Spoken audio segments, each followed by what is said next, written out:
Hi everyone, आज के video में हम एक पेशेंट का केस डिस्कशन करने वाले हैं। हम वीडियो एंड तक देखें। उससे पहले मुझे ये बताइए कि मेरे हाथ में मैंने ये सैंपल वाली दवाइयों को ऐसे क्यों पकड़ के रखा है।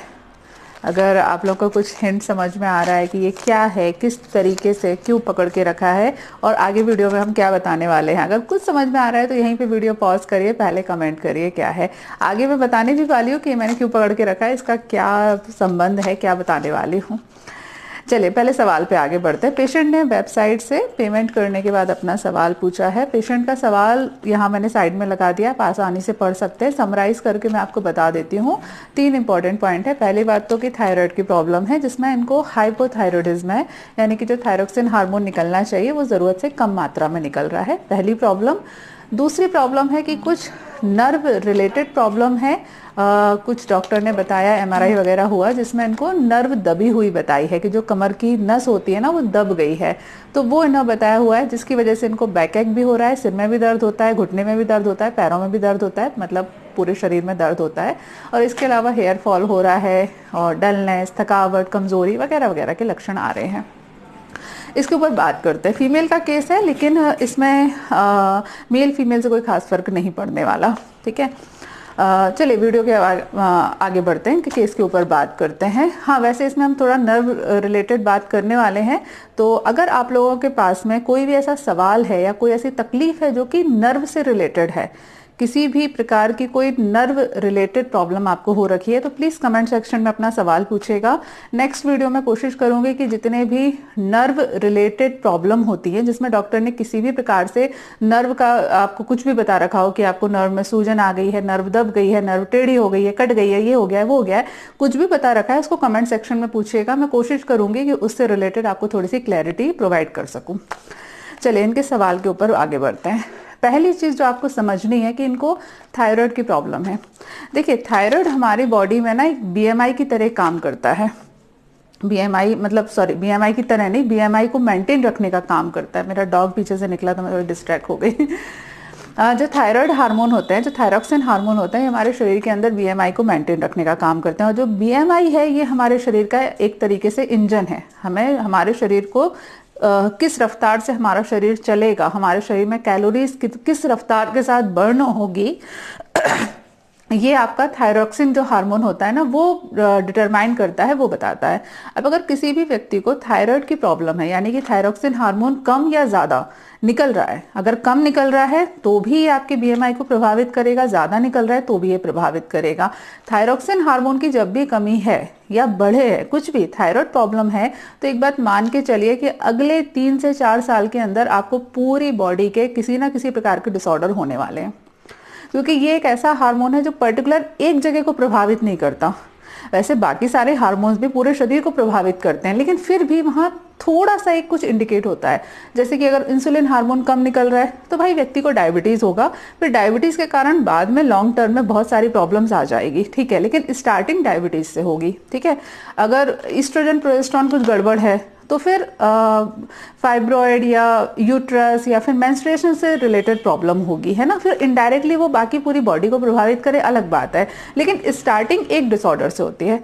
थायराइड के साथ दिक्कत ये है कि थायराइड स्टार्टिंग से ही पूरी बॉडी को प्रभावित करता है। अगर आपकी बॉडी के अंदर थायरोक्सिन हार्मोन कम या ज्यादा, हाइपर या हाइपो, दोनों में से कोई भी कंडीशन है तो आपको पूरी बॉडी के डिसऑर्डर होने वाले हैं। तो फर्स्ट एंड फॉरमोस्ट आपको ये याद रखना है कि आपको थायराइड लेवल को मेंटेन रखना जरूरी है। इस केस में पेशेंट होम्योपैथी ट्रीटमेंट ले रहे हैं। होम्योपैथी के बारे में मैं बिल्कुल भी नहीं जानती, तो उस बारे में कोई कमेंट नहीं करूंगी। याद रखिए, आयुर्वेद और होम्योपैथी दोनों ही बहुत ही अलग पैथी हैं, बिल्कुल डिफरेंट पैथी हैं, तो इनको आपको आपस में कंबाइन नहीं करना है। होम्योपैथी बिल्कुल ही अलग होती है, ठीक है। तो होम्योपैथी ट्रीटमेंट ले रहे हैं, अगर आपको होम्योपैथी से फायदा होता है तो आप उस ट्रीटमेंट को कंटिन्यू करिए। अगर आपको फायदा नहीं होता है, आपको बॉडी में आराम नहीं मिल रहा है, तो आप आयुर्वेद ट्रीटमेंट की तरफ स्विच कर सकते हैं, वो आपका डिसीजन होगा, ठीक है। लेकिन थायराइड हार्मोन को मेंटेन रखना बहुत ज्यादा जरूरी है। मेंटेन रखने के लिए आपको क्या करना है पहले ये सुन लीजिए। सबसे पहली बात तो बॉडी के अंदर किसी भी प्रकार के जो हार्मोनल डिसऑर्डर होते हैं उसका मेन कॉज होता है स्ट्रेस। मेन कॉज होता है, सबसे इंपॉर्टेंट कॉज होता है स्ट्रेस का होना। 2015 और 16 के टाइम पर कुछ व्यक्तिगत कारणों की वजह से लगातार 2 से 3 महीने तक मैं बहुत ज्यादा स्ट्रेस में थी। किसी कारण कुछ ऐसी पर्सनल प्रॉब्लम थी जिसकी वजह से मैं बहुत ज़्यादा स्ट्रेस में थी, और उस स्ट्रेस की वजह से मुझे सबसे पहले हाइपोथायराइडिज्म की प्रॉब्लम हुई। मैंने एकदम से मैंने चेक कराया तो मेरे को थायराइड प्रॉब्लम निकली। अब यार मेरा दिमाग सनक गया, क्योंकि अगर मुझे किसी भी प्रकार की हार्मोनल प्रॉब्लम हो जाए तो मैं बहुत टेंशन में आ जाती हूँ, बहुत ज़्यादा, कि यार ये नहीं हो सकता। मलेरिया हो जाए चलेगा, एक्सीडेंट हो जाए चलेगा, थायराइड प्रॉब्लम या कोई भी हार्मोनल प्रॉब्लम नहीं होनी चाहिए। तो मैं आपको ये बताना चाह रही हूँ कि स्ट्रेस की वजह से आपकी बॉडी के अंदर हार्मोन प्रॉब्लम ज़्यादा होती है। तो मोस्ट इंपॉर्टेंट है आपको अपने थायराइड के लेवल को सेट करके रखना है। उसको सेट करने के लिए आपको, चूंकि हाइपोथायराइडिज्म है, तो सबसे ज़्यादा ज़रूरी है स्ट्रेस के ऊपर ध्यान देना है, फर्स्ट एंड फॉरमोस्ट सबसे ज़्यादा इंपॉर्टेंट है। दूसरी चीज़ है गार्गल करने की आदत डालिए। जो गले का गार्गल होता है ना, जो कुल्ला करते हैं, गरारे करते हैं, वो आपको करने ही करने हैं। कोई गले से रिलेटेड प्रॉब्लम है तो भी करिए, नहीं प्रॉब्लम है तो भी करिए। गले की सभी प्रकार की एक्सरसाइज आपको करनी ही पड़ेगी, ठीक है। तीसरी बात है रेगुलर एक्सरसाइज करना। अगर आप रेगुलर एक्सरसाइज नहीं कर रहे हो तो आपका थायराइड लेवल कभी सेट नहीं होने वाला। तो बहुत ज़्यादा ज़रूरी है कि आप एक्सरसाइज करना चालू करो। तो थायराइड प्रॉब्लम के लिए तो ये 3 स्टेप हैं, इनको आपको फॉलो करना है। कुछ आयुर्वेद दवाइयाँ भी होती हैं जिसे मैं आपको जो मैं आपको ईमेल दूंगी उसके अंतर्गत वो मेडिसिन के नाम होंगे, कैसे लेना है। दवाइयों के नाम मैं यूट्यूब पर डिस्क्लोज नहीं करती, क्योंकि जो मेडिसिन होते हैं वो पर्सनलाइज होते हैं। मतलब जो हेल्थ कंडीशन है, जो हिस्ट्री है, उसके अकॉर्डिंगली कुछ मेडिसिन होते हैं, उनको करना पड़ता है। स्पेसिकली एक ऐसी कोई दवाई है जिससे पूरी दुनिया के हर व्यक्ति की थायराइड लेवल सेट हो जाए, ऐसा नहीं होता है, ठीक है। तो जो मेडिसिन है वो मैं ईमेल में बता दूंगी। तो ये हुआ थायराइड से रिलेटेड जो आपको ध्यान रखना है। उसके बाद दूसरी जो आपने प्रॉब्लम बताई कि आपको डॉक्टर ने बताया कि आपको MRI में कोई कमर की नस दबी हुई है। कमर की नस कैसे दब जाती है? देखिए, जैसे ये है, ये मैंने हाथ में जो पकड़ के रखे थे, हमारा जो वर्टिब्रल कॉलम होता है, रीढ़ की हड्डी होती है ना, वो कुछ इसी प्रकार से होती है। ये ऐसे जुड़ी हुई है ना, बस इसी प्रकार से जुड़ी होती है। हाँ, ये और बात है कि बीच में थोड़ा सा ऐसे गैपिंग होती है, थोड़ी थोड़ी सी इस तरीके से गैपिंग होती है, और यहाँ बीच में थोड़ा सा इसको स्पंज देने के लिए या शॉक को एब्जॉर्ब करने के लिए दूसरे एनाटॉमिकल स्ट्रक्चर होते हैं, लेकिन जुड़े इसी प्रकार से होते हैं। अब ये इतने अच्छे से जुड़े होते हैं। जो आपने बताया नस दबी हुई है, नस कैसे दब जाएगी? इनमें वर्टिब्रल कॉलम की कोई भी प्रॉब्लम कभी भी वायरस के कारण नहीं होती, कोई बैक्टीरिया के कारण नहीं होती, कोई फंगस के कारण नहीं होती।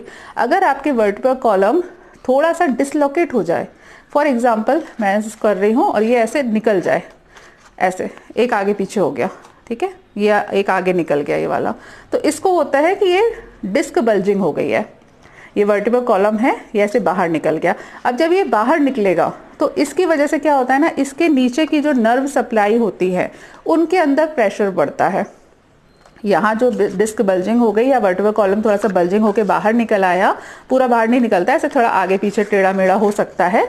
इसकी वजह से जो उनके नीचे की नर्व रहती है ना, वहाँ पर प्रेशर पड़ता है, और उन प्रेशर के कारण जो नर्व दबेगी उस नर्व में आपको इरिटेशन होगा, और इरिटेशन होने के कारण वो नर्व जहां जहां जहां जहां जा रही है वहां वहां आपको दर्द पैदा करेगी और सुन्नपन पैदा करेगी, डम्बनेस महसूस होगा।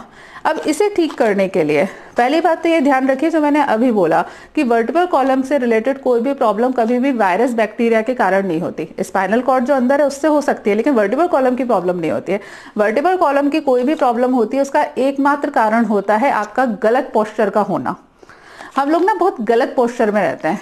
कई लोग आपने देखे होंगे ऐसे करके खड़े होते हैं, बिना मतलब में इस तरीके से खड़े होंगे। कुछ लोग होंगे जिनके कंधे ऐसे होते रहेंगे, बिना मतलब में ऐसे करके खड़े हैं। जब आप ऐसे करके खड़े होगे, मैं किसी को बॉडी शेमिंग नहीं कर रही हूँ, लेकिन जो प्रॉब्लम है वो प्रॉब्लम है। अब आप अगर ऐसे खड़े हो तो आपके वर्टिब्रल कॉलम पे लोड पड़ रहा है ना, ये नॉर्मल शेप नहीं है। तो फिर यहाँ पे जो वर्टिब्रल कॉलम है उसके ऊपर एक्स्ट्रा प्रेशर आएगा, और जब एक्स्ट्रा प्रेशर आएगा तो बल्जिंग भी हो सकती है, शेप बिगड़ेगा तो नर्व प्रॉब्लम भी हो सकती है। तो अगर आपको डॉक्टर ने ये बताया कि नस दबी हुई है, वो और कुछ नहीं है, वो यही वाली प्रॉब्लम है। कोई ना कोई वर्टिब्रली आपकी इधर से उधर खिसकी हुई है, जिसकी वजह से कोई नर्व है उसके ऊपर प्रेशर आ रहा है, उस प्रेशर के कारण आपको बॉडी में दर्द उठ रहा है। इसे दूर करने के लिए ये दवाइयों से दूर नहीं होती है, ठीक है, ध्यान रखिए, दवाइयों से ठीक नहीं होती है। इससे अगर आपको ठीक करना है तो एक ही तरीका है, अच्छे से प्रॉपर तरीके से एक्सरसाइज करना। दवाइयाँ इसमें 30-40% काम करती है, 60% का काम होता है एक्सरसाइज करना। लेकिन मोस्ट इंपॉर्टेंट है कि इसकी एक्सरसाइज आप खुद नहीं कर सकते। आपको नहीं पता है कि आपके पोस्चर में क्या दिक्कत है, क्यों दिक्कत है, आपको नहीं पता है।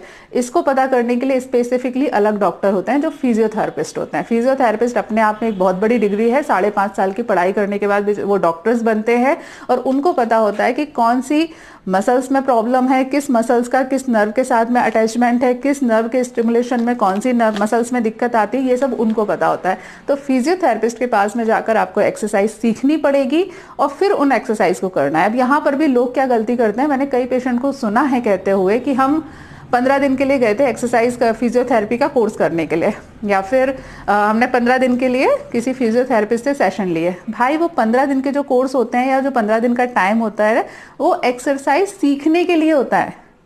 अगर आपको कोई प्रॉब्लम है तो आपको डॉक्टर के पास जाना पड़ेगा, फिजियोथेरेपिस्ट के पास में जाओगे, वो आपको 10 दिन 12 दिन 15 दिन की सिटिंग देंगे जिसमें वो आपको एक्सरसाइज करवाएंगे, है ना, कि अलग अलग एक्सरसाइज बताएंगे कि कंधों की ये एक्सरसाइज करनी है, हथेलियों की ये करनी है, कोहने की कोई एक्सरसाइज करनी है, जो भी आपका पर्टिकुलरली जहां पर प्रॉब्लम होगी उसके अकॉर्डिंग की एक्सरसाइज आपको बताएंगे।